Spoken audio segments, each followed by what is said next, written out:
9ാമത്തെ എപ്പിസോഡിൻ്റെ തുടക്കത്തിൽ തന്നെ കെനിൻ നമ്മുടെ കിങ്ങിൻ്റെ അടുത്ത് ഇരിക്കുകയാണ്. അവൻ ആലോചിക്കുകയാണ്. അവൻ ആ പ്രോഗ്രാമിന് പോയപ്പോൾ അവിടുത്തെ ജനങ്ങൾ എന്തോരം സഫർ ചെയ്യുന്നുണ്ട്, അവരെന്തോരം ഉപദ്രവിക്കുന്നുണ്ടെന്നുള്ള കാര്യങ്ങളൊക്കെയാണ് അവൻ ആലോചിക്കുന്നത്. നമ്മുടെ കിങ് പറയുന്നുണ്ട്, എന്താണ് ആലോചിച്ചുകൊണ്ടിരിക്കുന്നത്, ആ കാര്യങ്ങളെ പറ്റിയാണോ, അത് എനിക്ക് വിട്ടേക്കൂ, ഞാൻ നോക്കിക്കോളാമെന്ന് പറയുന്നുണ്ട്. അപ്പോൾ നമ്മുടെ കെനിൻ പറയാണ്, ശരിക്കും ഇവിടുത്തെ മൈൻ ബാക്കിയുള്ളവർക്ക് പ്രശ്നമാവുമെങ്കിൽ അത് നിർത്താൻ പാടില്ലെന്ന് പറയുമ്പോൾ അത് പറ്റത്തില്ല. അസവേദാതിൻ്റെ അടുത്താണ് അതിൻ്റെ റൂൾസ് എല്ലാം ഉള്ളത്. അപ്പോൾ നമുക്കങ്ങനെ നിർത്താനായിട്ട് പറ്റത്തില്ല. അതുമാത്രമല്ല, കൂടുതൽ റൂമേഴ്സാണ് ഇറങ്ങുന്നത്.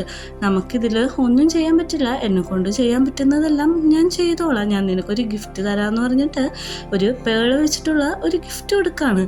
അതവന് ഒത്തിരി ഇഷ്ടപ്പെടുന്നുണ്ട്. എന്നിട്ട് പറയുന്നുണ്ട്, ഞങ്ങളുടെ നാട്ടിൽ ട്രഡീഷണൽ ആയിട്ടുള്ളൊരു സ്വീറ്റ് ഉണ്ട്, അത് നിനക്ക് വേണ്ടി കൊണ്ടുവന്നിട്ടുണ്ട്, കഴിച്ചു നോക്കാൻ പറയുന്നുണ്ട്. നമ്മുടെ കെന്നാണെങ്കിൽ അതെടുത്ത് കഴിച്ചു നോക്കുന്നുണ്ട്. അവനത് ഇഷ്ടപ്പെടുന്നുണ്ട്. പക്ഷെ പറയുന്നുണ്ട്, എനിക്കിപ്പോൾ ഇത് എൻജോയ് ചെയ്യാൻ പറ്റത്തില്ല, കാരണം ഞാനൊട്ടും ഓക്കെ അല്ല, അതുകൊണ്ട് ഞാൻ പിന്നെ വരാമെന്ന് പറഞ്ഞിട്ട് പോകാണെന്ന് പറഞ്ഞ് അവിടുന്ന് പോവുകയാണ്. അടുത്ത സീനിൽ കാണിക്കുന്നത് നമ്മുടെ കിങ്ങായിട്ട് വീഡിയോ കോൾ ചെയ്യാണ്. എന്നിട്ട് ചോദിക്കുന്നുണ്ട്, അവിടുത്തെ പ്രശ്നങ്ങളിൽ കെനിൻ എന്തിനാണ് ഇത്ര ഇടപെടുന്നതെന്ന് ചോദിക്കുമ്പോഴേക്കും എനിക്കും അറിയത്തില്ല, അവൻ നന്നായിട്ട് ഇടപെടുന്നുണ്ട്, കാരണം യൂത്ത് ആയതുകൊണ്ട് ഇതിൽ അവൻ പോയി പെടുന്നതാണ്. പക്ഷെ ഞാൻ ഇനി അങ്ങനെയൊന്നും വരാതെ നോക്കിക്കോളാം എന്ന് പറയുമ്പോൾ കിങ് അവൻ്റെ സേഫ്റ്റി പ്രധാനമാണെന്ന് പറയുന്നുണ്ട്. നമ്മുടെ കെനി ബീച്ചിൻ്റെ സൈഡിൽ ഒറ്റയ്ക്ക് ഇരിക്കുകയാണ്. അങ്ങോട്ട് ചരം വരുന്നുണ്ട്. എന്താണ് ഭയങ്കര സാഡായിട്ടിരിക്കണേന്ന് നോക്കുമ്പോൾ ഇവിടെ നടക്കുന്ന കാര്യങ്ങളൊക്കെ അറിയാലോ, ഓരോ ആൾക്കാരും മരിച്ചുകൊണ്ടിരിക്കുകയാണ്. അതിൽ നമുക്കൊന്നും ചെയ്യാൻ പറ്റില്ല എന്ന് പറയുമ്പോഴേക്കും ചരം പറയാണ്, വിഷമിക്കണ്ട, കോമ്പറ്റീഷൻ വരാൻ പോവുകയല്ലേ, അതിനുവേണ്ടി പ്രിപ്പയർ ചെയ്യാൻ പറയാണ്. എനിക്കിപ്പോൾ കോമ്പറ്റീഷനായിട്ട് വലിയ മുഖ്യമൊന്നുമില്ല, എനിക്ക് ഇത് തീർക്കണമെന്നാണ് ആഗ്രഹം, ബാക്കിയുള്ളവരെ നല്ല രീതിക്ക് ജീവിക്കാൻ വിടണമെന്നാണ് ഞാൻ വിചാരിക്കുന്നതെന്നൊക്കെ പറയുന്നുണ്ട്. അപ്പോഴേക്കും നമ്മുടെ ശരം പറയുന്നുണ്ട്, ആരെയും ട്രസ്റ്റ് ചെയ്യരുത്, എന്നെപ്പോഴും ട്രസ്റ്റ് ചെയ്യരുത്, അങ്ങനെയാണ് ഇപ്പോഴത്തെ നിൻ്റെ അവസ്ഥ എന്നൊക്കെ പറയുന്നുണ്ട്. അപ്പോഴേക്കും നമ്മുടെ കെനിൻ ചോദിക്കുന്നുണ്ട്, നിന്നെ ട്രസ്റ്റ് ചെയ്യാതിരിക്കാനായിട്ട് എനിക്ക് എന്ത് കാരണമാണുള്ളത്, അതുമല്ല നിൻ്റെ ഡ്യൂട്ടി മാത്രമാണ് എന്നോട് ചെയ്യുന്നത്, നിനക്ക് എന്നോട് യാതൊരു തരത്തിലുള്ള ഫീലിങ്സും കാര്യങ്ങളില്ലെന്ന് ചോദിക്കുന്നുണ്ട്. അതിന് ശരണമൊന്നും മിണ്ടുന്നില്ല. എപ്പോഴും ഞാൻ നിൻ്റെ കൂടെ ഉണ്ടാവുമെന്ന് പറഞ്ഞിട്ട് അവർ രണ്ടുപേരും കൂടി അവിടെ ഇരുന്ന് ടൈം സ്പെൻഡ് ചെയ്യാണ്. അടുത്ത സീനിൽ നമ്മൾ കാണിക്കുന്നത് ചാഗ്രി ഒരു സാധനം ഒളിപ്പിച്ച് വെച്ച് അവിടെ നിൽക്കുകയാണ്. കെനി വന്നിട്ട് പറയുന്നുണ്ട്, എന്താണ് എന്താ നിൻ്റെ ഫേസ് വല്ലാണ്ടിരിക്കുന്നത്, എന്താണെന്ന് വെച്ചാൽ എന്നെ കാണിക്കാൻ പറയുന്നുണ്ട്. ചാഗ്രി സമ്മതിക്കാത്തപ്പോൾ ചാഗ്രി എന്നെ അത് കാണിച്ചേ പറ്റുള്ളൂ എന്ന് പറഞ്ഞ് കൈ നീട്ടാണ്. ചാഗ്രിക്ക് വേറെ വഴിയില്ലാതെ ആ ഫോണ് കാണിച്ചു കൊടുക്കുന്നുണ്ട്. അതിൽ നിറച്ച് നമ്മുടെ കെന്നിനെ കുറിച്ച് എഗെയിൻസ്റ്റ് ആയിട്ടുള്ള കമൻസും കാര്യങ്ങളാണ്. കാരണം പ്രൊട്ടക്ട്സ് കിടക്കുന്നിടത്ത് പോയി ഇത്ര ബഹളം ഉണ്ടാക്കിയല്ലോ, ഇവൻ്റെ ആൾക്കാരാണല്ലോ ഈ മൈനിങ് ചെയ്യുന്നത്, അതുകൊണ്ട് നമ്മുടെ കെനിനെതിരെയും നല്ല രീതിക്ക് സോഷ്യൽ മീഡിയയിൽ ഹാമിങ്സ് നടക്കുന്നുണ്ട്. ഇത് കണ്ടിട്ട് അവന് ഒത്തിരി വിഷമാവുന്നുണ്ട്. എന്നിട്ട് പറയുന്നുണ്ട്, നമുക്കിതിൽ എന്തെങ്കിലും ചെയ്യാൻ പറ്റുമോ, പീപ്പിൾസ് ഇങ്ങനെ മരിക്കാൻ പോകുന്ന അവസ്ഥയിൽ പോലും നമ്മുടെ രാജ്യം അവർക്ക് സംരക്ഷണം കൊടുത്തില്ലെങ്കിൽ അത് ശരിയാവില്ല എന്ന് പറയുന്നുണ്ട്. നമ്മുടെ കൻ പറയുന്നുണ്ട്, ഞാനിതിൽ എന്തായാലും മുമ്പിട്ട് ഇറങ്ങുമെന്ന്. രാത്രിയായിട്ടും അവനൊട്ടും ഉറങ്ങാൻ പറ്റുന്നില്ല. നമ്മുടെ ചരൺ ഫോൺ ചെയ്തുകൊണ്ട് നിൽക്കുകയാണ്. അവൻ ആരെ വിളിച്ചിട്ട് പറയാണ്, ഞാൻ പറഞ്ഞ കാര്യം എന്തായാലും ചെയ്യണം, നമുക്ക് പെട്ടെന്ന് തന്നെ കണ്ടുപിടിക്കണം, ആരാണ് ഇങ്ങനെയൊക്കെ ചെയ്യുന്നതെന്നും നമുക്ക് കണ്ടുപിടിക്കണമെന്ന് പറയുന്നുണ്ട്. ഇതെല്ലാം കേട്ടുകൊണ്ട് കെനിൻ അവിടെ നിൽക്കുന്നുണ്ട്. കാരണം അവന് ഉറങ്ങാൻ പറ്റാത്തതുകൊണ്ട് അവൻ എണീറ്റ് വന്നപ്പോഴാണ് നമ്മുടെ ശരം ഫോൺ വിളിക്കുന്നത് കണ്ടത്. അവൻ്റെ അടുത്ത് വന്നിട്ട് ചോദിക്കുന്നുണ്ട്, എന്തിനെ പറ്റിയാണ് നീ സംസാരിച്ചുകൊണ്ടിരിക്കുന്നതെന്ന് പറയുമ്പോൾ ഞാൻ ഭയങ്കര വെറീഡാണ്, നിൻ്റെ സേഫ്റ്റി എനിക്ക് പ്രധാനമെന്ന് പറഞ്ഞിട്ട് നമ്മുടെ കെനിൻ്റെ ഫേസിൽ തലോടിക്കൊണ്ടിരിക്കുകയാണ്. നെക്സ്റ്റ് സീനി കൊട്ടാരമാണ് നമ്മളെ കാണിക്കുന്നത്. ഗ്രാൻഡ് പേനും വന്ന് വിഷ് ചെയ്തിട്ട് ചോദിക്കുന്നുണ്ട്, ഹെൽത്തൊക്കെ എങ്ങനെയുണ്ട് എന്ന് ചോദിക്കുമ്പോൾ എനിക്ക് കുഴപ്പമൊന്നുമില്ല, ഇപ്പം നോർമലി ഞാൻ ഓക്കെ ആയിട്ടുണ്ട്, പണ്ടത്തേനെക്കാട്ടും ബെറ്റർ ആയിട്ടുണ്ടെന്ന് പറയുകയാണ്. അപ്പോൾ കെനിൻ പറയുന്നുണ്ട്, ഞാൻ അവിടെ പോയപ്പോൾ കുറേ കാര്യങ്ങൾ കണ്ടു, നമ്മൾ നടത്തുന്ന മൈനിങ് കാരണം ബാക്കിയുള്ളവർക്ക് ഡസ്റ്റിൻ്റെ അലർജി ഒന്ന് മരിക്കുന്നുണ്ട്. കിങ് പറയാണ്, പക്ഷേ ഈ കാര്യത്തിലൊന്നും നീ ഇടപെടേണ്ട ആവശ്യമില്ല, ഇത് ഞാൻ നോക്കിക്കോളാം, അതുമാത്രമല്ല ഇതൊക്കെ പൊളിറ്റിക്കലി ആണ്, അതിൽ നീ എങ്ങനെയാണ് ഇടപെടുക, നിന്നെ ഇടപെടുത്താൻ പറ്റില്ല എന്ന് പറയാണ്. നീ നിൻ്റെ ഡ്യൂട്ടി ആദ്യം ചെയ്യാനായിട്ട് നമ്മുടെ കെനിനോട് പറയാണ്. അങ്ങനെ കെനിൻ അവിടെ നിന്ന് ഗ്രാൻഡ് പേനെ വിഷ് ചെയ്ത് കഴിഞ്ഞിട്ട് പോകാൻ വേണ്ടി നിൽക്കുകയാണ്. അപ്പോഴേക്കും കെനും പോയി കഴിഞ്ഞിട്ട് ചരണിനോട് ഇവിടെ ഇരിക്കാൻ പറയുന്നുണ്ട്. ചരണിനോട് ഇൻഡയറക്റ്റായിട്ട് പറയാണ്, ഞാൻ ഇംഗ്ലണ്ടിൽ നിന്ന് കൊണ്ടുവന്ന ചായ ആദ്യമൊക്കെ നല്ലതായിരുന്നു, പക്ഷേ ഇപ്പം നന്നായിട്ട് കടുപ്പം കൂടുന്നുണ്ട്, അതെനിക്ക് കുടിക്കാൻ പറ്റാത്ത രീതിക്കായിട്ടുണ്ട്, ഇതിൽ നീ എന്തെങ്കിലും ചെയ്യണമെന്ന് പറയാണ്. നമ്മുടെ കെനിനെ ഉദ്ദേശിച്ചാണ് ഇൻഡയറക്റ്റായിട്ട് അത് പറയുന്നത്. ഞാൻ ടേക്ക് കെയർ ചെയ്തോളാന്ന് പറയുന്നുണ്ട്.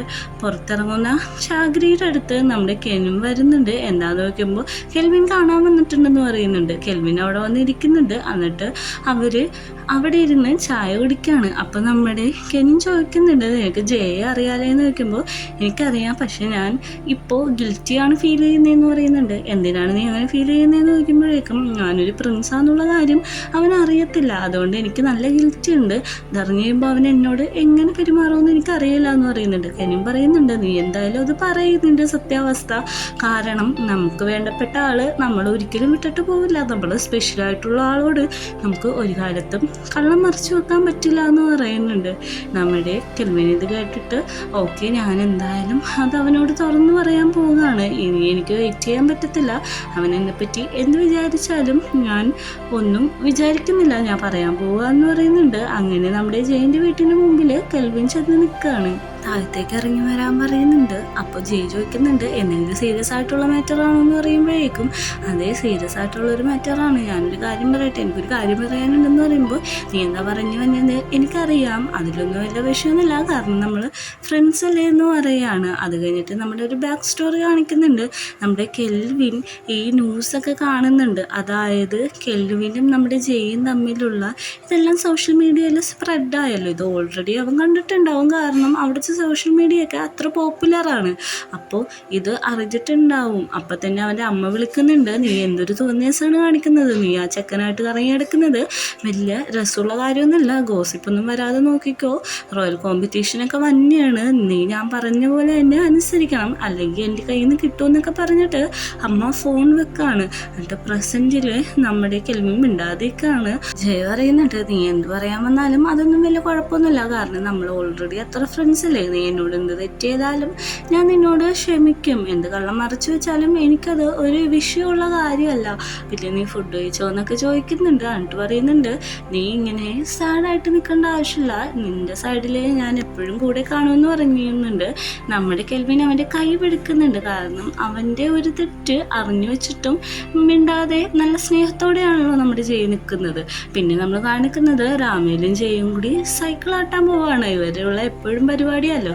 അപ്പോൾ ഒരു ഫാസ്റ്റിൽ ചവിട്ടി വരികയാണ്. നമ്മുടെ ജയ പറയുന്നുണ്ട്, ഞാനാണ് ആദ്യം ജയിക്കാൻ പോകണം, എനിക്ക് റിവാർഡ് വേണമെന്നൊക്കെ പറഞ്ഞ് എൻ്റെ ഹാപ്പി ആയിട്ടാണ് അവർ ചവിട്ടിക്കൊണ്ട് പോകുന്നത്. അപ്പോൾ രാമേൽ പറയുന്നുണ്ട്, ഞാനാണ് ആദ്യം ജയിക്കാൻ പോകുന്നതെന്ന്. പെട്ടെന്ന് തന്നെ അങ്ങോട്ട് ഷൂട്ട് ചെയ്യാണ്. ആ വെടിയച്ച കേൾക്കുമ്പോൾ തന്നെ രണ്ടുപേരും പാനിക്കാവുന്നുണ്ട്. നമ്മുടെ ജയ രാമേലിനെ കൊണ്ട് ഒരു മരത്തിൻ്റെ പുറകിൽ ഒളിക്കുന്നുണ്ട്. നമ്മുടെ ജയിൻ്റെ കയ്യിൽ ഇഞ്ചറി ആവുന്നുണ്ട്. അയാൾ കൂടി വന്നാൽ ഇവരെ ഷൂട്ട് ചെയ്യാൻ വേണ്ടി നോക്കുകയാണ്. ജയിൻ്റെ കൈയിൻ്റെ തുമ്പത്ത് കൂടിയാണ് ആ ബുള്ളറ്റ് പോകുന്നത്. കാര്യമായിട്ടുള്ള പരിക്കൊന്നും പറ്റുന്നില്ല. അങ്ങനെ രാമേലിനെയും വിളിച്ചിട്ട് ഒരു മരത്തിൻ്റെ സൈഡിൽ പോയി ഇരിക്കുന്നുണ്ട്. എന്നിട്ട് ആരെങ്കിലും വരുന്നുണ്ടോ എന്ന് നോക്കുന്നുണ്ട്. അപ്പം തന്നെ അയാൾ വന്ന് ഷൂട്ട് ചെയ്ത് നിൽക്കുമ്പോൾ അയാളെ വേറെ ആൾക്കാർ ഷൂട്ട് ചെയ്ത് നിൽക്കുന്നു. നോക്കുമ്പോൾ രാമേലിൻ്റെ ഗാർഡ്സാണ് എല്ലാവരും. പറയുന്നുണ്ട്, ഞങ്ങളോട് ക്ഷമിക്കണം, ഞങ്ങൾ വരാൻ വൈകിയെന്ന് പറഞ്ഞിട്ട് സോറി വെച്ചിട്ട് ബാക്കിയുള്ളവരെയും കൂടി കണ്ടുപിടിക്കാൻ വേണ്ടിയിട്ട് അവർ പോകുകയാണ്. അപ്പോൾ നമ്മുടെ രാമേൽ ചെയ്ത് നോക്കുന്നുണ്ട്. റൂമിലെത്തി കഴിഞ്ഞിട്ട് പറയുകയാണ്, ആരാണ് ഇങ്ങനെ നമുക്കെതിരായിട്ട് ചെയ്യുന്നതെന്നൊക്കെ എനിക്ക് കണ്ടുപിടിക്കണം. ഇന്നത്തെ ആക്സിഡൻറ്റിന് സോറി എന്ന് പറയുമ്പോൾ സോറി ഞാനാണ് പറയേണ്ടത്, എൻ്റെ ഭാഗത്താണ് തെറ്റ്, എനിക്ക് റോയൽ ഹൈനസിനെ പ്രൊട്ടക്റ്റ് ചെയ്യാൻ പറ്റില്ല എന്ന് പറയുമ്പോൾ നീ എന്താണ് പറയുന്നത്, നിനക്കാണ് ഇഞ്ചറി അയക്കുന്നത്, എനിക്ക് എത്ര പെയിൻ അതിലുണ്ടെന്ന് അറിയുമെന്ന് ചോദിക്കുന്നുണ്ട്. അങ്ങോട്ട് ഗാർഡ്സ് ഒരാളായിട്ട് കൊണ്ടുവരുന്നുണ്ട്. അയാളോട് ചോദിക്കുന്നുണ്ട്, നീ എന്തിനാണ് ഞങ്ങൾ കൊല്ലാൻ നോക്കിയെന്ന് പറയുമ്പോൾ ഇത് കിങ്ങിൻ്റെ ഉത്തരവാണ്, എനിക്കൊന്നും ചെയ്യാൻ പറ്റില്ല എന്നാണ് അയാൾ പറയുന്നത്. നമ്മുടെ ജയും നമ്മുടെ രാമേലും നോക്കുന്നുണ്ട്. എന്നിട്ട് രാമേൽ പറയുന്നുണ്ട്, ഇതും നീ കള്ളം പറയാമെന്ന് ഞങ്ങൾ എങ്ങനെയാണ് വിശ്വസിക്കുക, കാരണം ഓൾറെഡി നീ ഞങ്ങൾക്കെതിരായിട്ട് പ്രവർത്തിച്ച ആളല്ലേ എന്ന് പറഞ്ഞിട്ട് അവിടെ ഇരിക്കുകയാണ്. നമ്മുടെ രാമേലിൻ്റെ അച്ഛനും രാമേലും കൂടി ഫോണിൽ സംസാരിക്കുകയാണ്. സീനിൽ നമ്മളെ ജയാണ് കാണിക്കുന്നത്. അവനൊത്തിരി സാഡായിട്ടാണ് ഇരിക്കുന്നത്. അങ്ങോട്ട് റോയൽ ഗാർഡും വരുന്നുണ്ട്. നമ്മുടെ കിങ്ങിൻ്റെ അടുത്തേക്ക് അവൻ്റെ മകൻ വന്നിട്ട് പറയാണ്, ആരാണിതെല്ലാം ചെയ്തതെന്ന് അറിയുമെന്ന്. ഇല്ല, കുഴപ്പമൊന്നുമില്ല, ഞാനത് കണ്ടുപിടിച്ചു കണ്ടുപിടിച്ചോളാം. പിന്നെ നമ്മുടെ മൈൻഡ് ചെയ്യുന്ന കാര്യത്തിൽ നിർത്തിവെക്കണം നമ്മുടെ കെനിനെ. അതിൽ ഭയങ്കരമായിട്ട് അസ്വസ്ഥമായിട്ടാണ് നിൽക്കുന്നത്. അതുകൊണ്ട് തന്നെ ഇത് നിർത്താം എന്നൊക്കെ പറയുമ്പോഴേക്കും ഞാനാണ് ഇവിടുത്തെ കിങ്, എന്താണ് ചെയ്യേണ്ടതെന്ന് എനിക്കറിയാം, നീ അതിൽ ഇടയിടണ്ടാന്ന് മോനോട് പറയാണ്. അവനും ആ കാര്യം നല്ല രീതിക്ക് മനസ്സിലാക്കുന്നുണ്ട്. അങ്ങനെ നമ്മുടെ രാമേലിൻ്റെ അച്ഛൻ്റെ അടുത്ത് നമ്മുടെ കിങ് ഇരിക്കുകയാണ്. രാമേൽ അവിടെ എത്തിയിട്ടുണ്ട്. എന്നിട്ട് പറയുന്നുണ്ട്, ഇതാരാണ് ചെയ്തതെന്ന് ഞങ്ങൾക്ക് അറിയണമെന്ന് ആഗ്രഹമുണ്ടെന്ന് പറയുമ്പോൾ കിങ് പറയാണ്, കുഴപ്പമില്ല, ഞാനത് ആരാന്ന് കണ്ടുപിടിച്ചോളാം, കാരണം ഇവർക്ക് ഓൾറെഡി അറിയാം കിങ്ങിൻ്റെ ആൾക്കാരാണ് വന്നേക്കണേന്ന്. അപ്പോഴേക്കും നമ്മുടെ രാമേലും അച്ഛനും മിണ്ടാതേക്കാണ്. നമ്മുടെ രാമേലിന് ചോദിക്കണമെന്നുണ്ട്, പക്ഷെ അവന് ചോദിക്കാൻ പേടിയാണ്. കിങ് ആയതുകൊണ്ട് എന്ത് പറയുന്നുള്ള രീതിക്ക് വീട്ടിൽ വന്നിട്ട് അതിൻ്റെ ഫ്രസ്ട്രേഷൻ ഫുള്ളും നമ്മുടെ രാമേൻ തീർക്കാണ്. എന്നിട്ട് പറയുന്നുണ്ട്, അവരാണ് ചെയ്തതെന്നാണ് ആ കള്ളം പറഞ്ഞത്, എന്നിട്ടും നമുക്ക് അവരോട് ഇത് ചോദിക്കാൻ പറ്റുന്നില്ല, എന്തൊരു ഗതികെട്ട അവസ്ഥയാണ് നമ്മുടെ എന്നൊക്കെ പറയുന്നുണ്ട്. അപ്പോൾ അച്ഛൻ പറയുന്നുണ്ട്, നീ ഒരു കാര്യം മറന്നുപോയി, അത് നമ്മുടെ കിങ് ആണ്, അതുകൊണ്ട് തന്നെ കിങ്ങിൻ്റെ ഉത്തരവായിരിക്കും എല്ലാത്തിനും. ഇത് നമ്മുടെ കയ്യിൽ പ്രൂഫൊന്നുമില്ല, പ്രൂഫ് കണ്ടുപിടിച്ചിട്ട് മാത്രമാണ് നമുക്ക് അത് ചോദിക്കാൻ പറ്റുള്ളൂ എന്ന് പറയാണ്. അടുത്ത സീനിൽ നമ്മളെ കാണിക്കുന്നത് കെനിനെയാണ്. കെനിൻ സോഷ്യൽ മീഡിയയിൽ അവന് അഗെയിൻസ്റ്റ് ആയിട്ട് വരുന്ന ആ ഫോട്ടോസും വീഡിയോസും കാര്യങ്ങളൊക്കെ കാണുന്നുണ്ട്. അതിൻ്റെ ഒപ്പം തന്നെ ഇവിടുത്തെ ആൾക്കാർ മരിക്കുന്ന വീഡിയോസും കാര്യങ്ങളൊക്കെ കാണുന്നുണ്ട്. അപ്പോൾ അതിലൊരു വീഡിയോ പ്ലേ ചെയ്ത് നോക്കുമ്പോൾ ഒരു ന്യൂസ് പേപ്പർ റിപ്പോർട്ടാണ്. അതിൽ പറയുന്നുണ്ട്, ഇവരെ അച്ഛനും അമ്മയും മരിച്ചതിന് പുറമെ ആ കൊച്ചിന് മാനസികമായിട്ട് ഷോക്കായി, അങ്ങനത്തെ കാര്യങ്ങളാണ് അതിൽ പറയുന്നത്. അത് കണ്ട് നമ്മുടെ കെനിൻ ഒത്തിരി സങ്കടപ്പെടുന്നുണ്ട്. നമ്മുടെ ചരൺ കിങ്ങിനെ കാണാനായിട്ട് അങ്ങോട്ട് ചെല്ലാണ്. കിങ്ങിനോട് പറയുന്നുണ്ട് ഇവിടെ നടക്കുന്ന കാര്യങ്ങൾ എന്താണെന്നൊക്കെ നമ്മുടെ കെന്നിന് അറിയണമെന്നുണ്ട്. പിന്നെ നമ്മുടെ പീപ്പിള് ഭയങ്കര അൺകംഫർട്ടബിൾ ആയിട്ടാണ് ഫീൽ ചെയ്യണേന്ന് പറയുമ്പോഴേക്കും കിങ് പറയാണ്, അക്കാര്യം ഞാൻ നോക്കിക്കോളാന്ന്. അങ്ങോട്ട് നമ്മുടെ കെനിന് ഓടി വരുന്നുണ്ട്. എന്നിട്ട് പറയാണ്, നമ്മുടെ രാജ്യത്തെ നാട്ടുകാർക്കെതിരെ ഇത്ര ഇതായിട്ട് നടന്നിട്ടും ഫാദറിന് എങ്ങനെയാണ്, അതായത് ഗ്രാൻഡ് ഫാദറിന് എങ്ങനെയാണ് ഇത്ര സിമ്പിളായിട്ട് ഇരിക്കാൻ പറ്റുന്നത്, എനിക്കിതെല്ലാം അറിയണമെന്നുണ്ടെന്ന് പറയുമ്പോൾ കിങ് പറയും, അതെല്ലാം റൂമേഴ്സാന്ന് പറയും. അപ്പോഴേക്കും നമ്മുടെ കെൻ പറയും, എനിക്ക് തോന്നുന്നില്ല, ആ റൂമേഴ്സിലെല്ലാം ജെന്യുവിൻ ആണെന്നാണ് എനിക്ക് തോന്നുന്നത്, കാരണം അവരുടെ ഭാഗത്താണ് ശരി, ഞാൻ അവരുടെ ഭാഗത്താണ് നിൽക്കത്തുള്ളൂ, എനിക്ക് ഇതിന് ഒരു ആക്ഷൻ ഉടനെ എടുക്കണം, മൈനിങ് നിർത്തണമെന്ന് പറയുമ്പോഴേക്കും കിങ് പറയുന്നുണ്ട്, നമ്മുടെ രാജ്യത്തെ കൂടുതൽ അങ്ങോട്ട് പൈസ വരുന്നത് ആ വഴിയാണെന്ന് പറയുമ്പോഴേക്കും നമ്മുടെ കെന്നിന് അത് പറ്റത്തില്ല എന്ന് പറയുമ്പോഴേക്കും രാജാവ് എണീറ്റിട്ട് ഒച്ചയെടുക്കാണ്, ഞാനാണ് ഇവിടുത്തെ കിങ്, ഞാൻ പറയുന്നത് നിനക്ക് മനസ്സിലാവത്തില്ലേ, എത്ര പ്രാവശ്യം ഞാൻ പറയണം, ഇങ്ങനത്തെ കാര്യങ്ങളൊന്നും നീ ഇടപെടേണ്ട ആവശ്യമില്ല, അതുമാത്രമല്ല എനിക്ക് നീ ഈ കോൺവെർസേഷൻ മുമ്പോട്ട് കൊണ്ടുപോകാൻ താല്പര്യമില്ല, നീ ഇവിടുന്ന് ഇറങ്ങിപ്പോണം, എനിക്ക് നിന്റെ മുഖം കാണണ്ട, പെട്ടെന്ന് തന്നെ ഇവിടുന്ന് ഇറങ്ങിപ്പോവാൻ ഭയങ്കര ഷൗട്ടിൽ എണീറ്റ് എന്ന് പറയാണ്.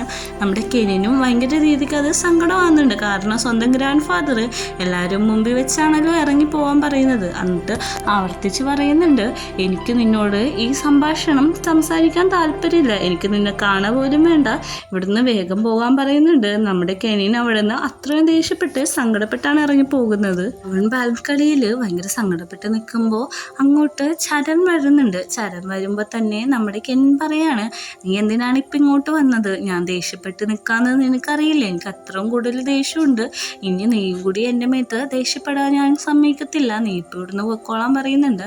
ചരൺ പറയുന്നുണ്ട്, ഞാൻ പോകത്തില്ല, ഞാൻ നിന്നെ സമാധാനിപ്പിക്കാൻ വേണ്ടി വന്നതാണ്, അതുമാത്രമല്ല നിൻ്റെ കൂടെ ഞാൻ ഉണ്ടാവും, എന്ത് സംഭവം നടന്നാലും ഞാൻ നിൻ്റെ കൂടെ തന്നെ ഉണ്ടാവും, നിനക്ക് ഈ മൈനിങ് പരിപാടിയിൽ അവർക്കെതിരെ നിൽക്കാൻ വേണ്ടിയിട്ട്, അതായത് അവരെ സപ്പോർട്ട് ചെയ്യാൻ വേണ്ടി ഞാൻ നിന്നെ സഹായിക്കാമെന്ന ഒരു പ്രോമിസ് കൊടുക്കുന്നുണ്ട്. നമ്മുടെ കെനിനൊന്ന് കൂൾ ഡൗൺ ആവുന്നുണ്ട്. എന്നിട്ട് പറയുന്നുണ്ട്, ഞാനെപ്പോഴും നിൻ്റെ കൂടെ തന്നെ ഉണ്ടാവും, നിൻ്റെ തീരുമാനം എന്തായാലും അതിൽ ഞാൻ റെസ്പെക്റ്റ് ചെയ്യുന്നു എന്ന് പറയുന്നുണ്ട്.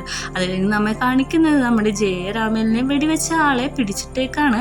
അവൻ്റെ തല വെള്ളത്തിൽ മുക്കിയിട്ട് നമ്മുടെ ഗാർഡ് നന്നായിട്ട് ക്രൂവലായിട്ട് തന്നെ ട്രീറ്റ് ചെയ്യുന്നുണ്ട്. അവനോട് ചോദിക്കുന്നുണ്ട്, ആരാണ് നിന്നെ ഇങ്ങോട്ട് ഈ പരിപാടിക്ക് വിട്ടേന്ന് ചോദിക്കുമ്പോഴേക്കും അവനൊന്നും മിണ്ടത്തില്ല. അപ്പോഴേക്കും ഈ ഒരു ആക്ടിവിറ്റി തന്നെ രണ്ടാമതും ചെയ്യാനായിട്ട് നമ്മുടെ ഗാർഡ് ഉത്തരവിടാണ്. അത് കേട്ട ഉടനെ അവിടെ നിൽക്കുന്ന ഗാർഡുകളെ എല്ലാവരും അയാളെ പിടിച്ച് വെള്ളത്തിലേക്ക് മുക്കുന്നുണ്ട്. പിന്നെ ഇവനെ കൊന്നേക്കാനും പറയുന്നുണ്ട്. അപ്പോൾ അവൻ പറയുന്നുണ്ട്, കിങ്ങാണ് എന്നെ ഇങ്ങോട്ട് വിട്ടത്, എനിക്കിതിൽ യാതൊരു പങ്കില്ല എന്ന് പറയുന്നുണ്ട്. നമ്മുടെ കെനിനാണെങ്കിൽ ഭയങ്കര സങ്കടത്തോടെ തീയാരം വായിച്ചുകൊണ്ടിരിക്കുകയാണ്. ഭയങ്കര ഡിസ്റ്റർബായിട്ടുള്ള രീതിയിലാണ് അവനത് പ്ലേ ചെയ്യുന്നത്. അങ്ങോട്ട് അവൻ്റെ ഫാദർ വരുന്നുണ്ട്. ഫാദർ വന്നിട്ട് ചോദിക്കുന്നുണ്ട്, ഗ്രാൻഡ് പേ ആയിട്ട് എന്തെങ്കിലും ആർഗ്യുമെൻറ്റ് നടന്നോന്ന് ചോദിക്കുമ്പോൾ അത് ഗ്രാൻഡ് പേ ഭയങ്കരമായിട്ട് ആർഗ്യുമെൻ്റ് നടന്നു, അതുകൊണ്ട് ഞാൻ സാഡാണെന്ന് പറയുന്നുണ്ട്. കുഴപ്പമില്ല, നീ വിഷമിക്കണ്ട, ഇനി അങ്ങനെയൊന്നും ഗ്രാൻഡ് പേനോട് പറയരുത്. പിന്നെ ഈ മൈനിങ്ങിൻ്റെ കാര്യമില്ലേ, അതൊക്കെ നമുക്ക് നോക്കാം, അത് പൊളിറ്റിക്കലി നടക്കുന്നതല്ലേ എന്നൊക്കെ പറഞ്ഞ് അവനെ ആശ്വസിപ്പിക്കുന്നുണ്ട്. അങ്ങോട്ട് ചരണും ചാഗ്രിയും വരുന്നുണ്ട്. അപ്പോൾ പറയുന്നുണ്ട്, നമ്മുടെ ട്രഡീഷണലിനെ കുറിച്ച് പറഞ്ഞില്ലെന്ന് വരുമ്പോൾ ഞാനത് പറഞ്ഞു, നമ്മുടെ കിങ്ങിന് അത് ഓർമ്മയില്ലാത്തതാണ്, പ്രിൻസ് അത് മറന്നുപോയി എന്ന് പറയാണ്. നമ്മുടെ ഒരു ട്രഡീഷൻ ഉണ്ട്, അത് ഫെസ്റ്റിവലാണ്, നിനക്കതിൽ പോകാൻ ആഗ്രഹമുണ്ടോ? ഉണ്ടെങ്കിൽ നീ പൊക്കോളൂ, കാരണം അപ്പോൾ നിൻ്റെ മൈൻഡൊക്കെ ഒന്ന് റിഫ്രഷ് ആവുമെന്നാണ് പറയുന്നത്. നമ്മുടെ കെനിനും സന്തോഷമാവുന്നുണ്ട്. ഞാനെന്തായാലും പൊക്കോളാം എന്ന് പറയുന്നുണ്ട്. നമ്മുടെ ചരണ് നോക്കി പേടിപ്പിക്കുന്നത്, കാരണം ഓർമ്മയില്ല എന്ന് പറഞ്ഞില്ലേ, അതുകൊണ്ട് പിറ്റേ ദിവസം തൊട്ട് നല്ല രീതിക്ക് പ്രാക്ടീസ് ചെയ്യാനുണ്ട്. നമ്മുടെ കെനിൻ്റെ ഷോൾഡറിൻ്റെ കാര്യമൊക്കെ ഇപ്പോൾ നല്ല രീതിക്ക് ഓക്കെ ആയിട്ടുണ്ട്. അത് പറയുന്നുണ്ട്, നീ ഇതേപോലെ തന്നെ പ്രാക്ടീസ് ചെയ്യണം, പ്രാക്ടീസ് ചെയ്തിട്ടുണ്ടെങ്കിൽ നിനക്ക് കപ്പടിക്കാൻ പറ്റും, ഈ കോമ്പറ്റീഷന് ജയിക്കാൻ പറ്റുമെന്നൊക്കെ പറയാണ്. അതിൻ്റെ ഇടയിൽ അവർ ഫ്ലേർട്ട് ചെയ്യുന്നുണ്ട്. ചാകരി തിരിഞ്ഞ് നിൽക്കുന്നുണ്ട്. ഇവരെ ഫ്ലേർട്ടിങ് ഒന്നും കാണാനായിട്ട് അവന് സമയമില്ലാത്തതുകൊണ്ട് അവന് ശരിക്കും നാണാണ് വരുന്നത്. അത് കഴിഞ്ഞ് നമ്മുടെ കെനിന് അവന് സല്യൂട്ടൊക്കെ ചെയ്യുന്നുണ്ട്, അവന് നന്നായിട്ട് ട്രെയിൻ ചെയ്യിപ്പിച്ചതുകൊണ്ട് തന്നെ. അടുത്ത സീനിൽ നമ്മളെ കാണിക്കുന്നത് നമ്മുടെ കെനിൻ്റെ വളർത്തച്ഛനില്ലേ, അവനൊരു മാസ്ക് ഒക്കെ വെച്ചിട്ട് നടക്കാണ്. അവൻ നടക്കുമ്പോൾ 2 ഗാർഡ്സ് അവൻ്റെ പുറകെ ഫോളോ ചെയ്ത് വരുന്നുണ്ട്. ഫോളോ ചെയ്തിട്ട് ഒരു തോക്ക് ചൂണ്ടി അവൻ്റെ നടുവിൽ വെക്കുന്നുണ്ട്. എന്നിട്ട് പറയുന്നുണ്ട്, ഞങ്ങളെ ഫോളോ ചെയ്ത് നടക്കാനായിട്ട്, കാരണം ഇത് കിങ്ങിൻ്റെ ആൾക്കാരാണ് അങ്ങോട്ട് വിട്ടേക്കുന്നത്. അപ്പോഴേക്ക് നമ്മുടെ ഫ്രണ്ട് വന്നിട്ട് പറയാണ്, ഇവിടെ നിറച്ചിരിക്കുന്ന ആൾക്കാരെ കണ്ടോ, അവർ ശരിക്കും ഒരു ഗാർഡ്സാണ്, നിങ്ങൾ ഇപ്പം തന്നെ അറ്റാക്ക് ചെയ്യും. അതുമാത്രമല്ല ആ ഫോൺ കണ്ടോ, അവളത് ലൈവ് കൊണ്ടിക്കാണ്, നിങ്ങൾ വൈറലാവാനായിട്ട് ആഗ്രഹിക്കുന്നുണ്ടോ എന്ന് പറഞ്ഞിട്ട് അവർ ഭീഷണിപ്പെടുത്തി അവിടുന്ന് പറഞ്ഞു വിടാണ്. എന്നിട്ട് നമ്മുടെ ഫ്രണ്ട് ഫാദറിനെ കൊണ്ട് പോവുകയാണ്. ഫാദർ ചോദിക്കുന്നുണ്ട്, നീ എന്തിനാണ് എൻ്റെ ലൈഫ് സേവ് ചെയ്തതെന്ന്. അപ്പോൾ പറയാണ്, ഞാൻ ചരൻ്റെ ഫ്രണ്ടാണെന്ന് പറയുമ്പോൾ ചരൻ്റെ ഫ്രണ്ടാണോ നീ നോക്കുന്നുണ്ട്, ഞാൻ പോവാം, ഞാൻ എൻ്റെ സെൽഫ് ഞാൻ ഒറ്റക്ക് നോക്കിക്കോളാം എന്ന് പറയുമ്പോൾ നിങ്ങൾക്ക് ഇവിടുന്ന് പോകാൻ പറ്റത്തില്ല, കാരണം ഇവിടെ നിറച്ചും ഗുണ്ടകളാണ്, ഇവിടുത്തെ കിങ് എന്താ പൊട്ടനാണെന്നാണ് നിങ്ങൾ വിചാരിച്ചേക്കുന്നത്, അവർക്ക് നിങ്ങളെ കണ്ടുപിടിക്കാൻ ഭയങ്കര എളുപ്പമായിരിക്കും, നിങ്ങൾക്ക് സേഫായിട്ട് നിൽക്കണമെങ്കിൽ എൻ്റെ ഒപ്പം നിൽക്കാനായിട്ട് പറയുന്നുണ്ട്. നമ്മുടെ കെനിൻ്റെ ഫാദർ ആണെങ്കിൽ അവന് വേറെ ഓപ്ഷൻ ഇല്ലാതെ അത് സമ്മതിച്ച് അവിടെ നിൽക്കുകയാണ്. അപ്പോൾ തന്നെ അവൻ്റെ ഫോണിലേക്ക് ഒരു മെസ്സേജ് വരുന്നുണ്ട്. അവൻ ആ മെസ്സേജ് എടുത്ത് ഓപ്പണായി സാഡായിട്ട് നിൽക്കുന്നുണ്ട്. ഇവിടെ വെച്ച് ഈ എപ്പിസോഡ് അവസാനിക്കുകയാണ്.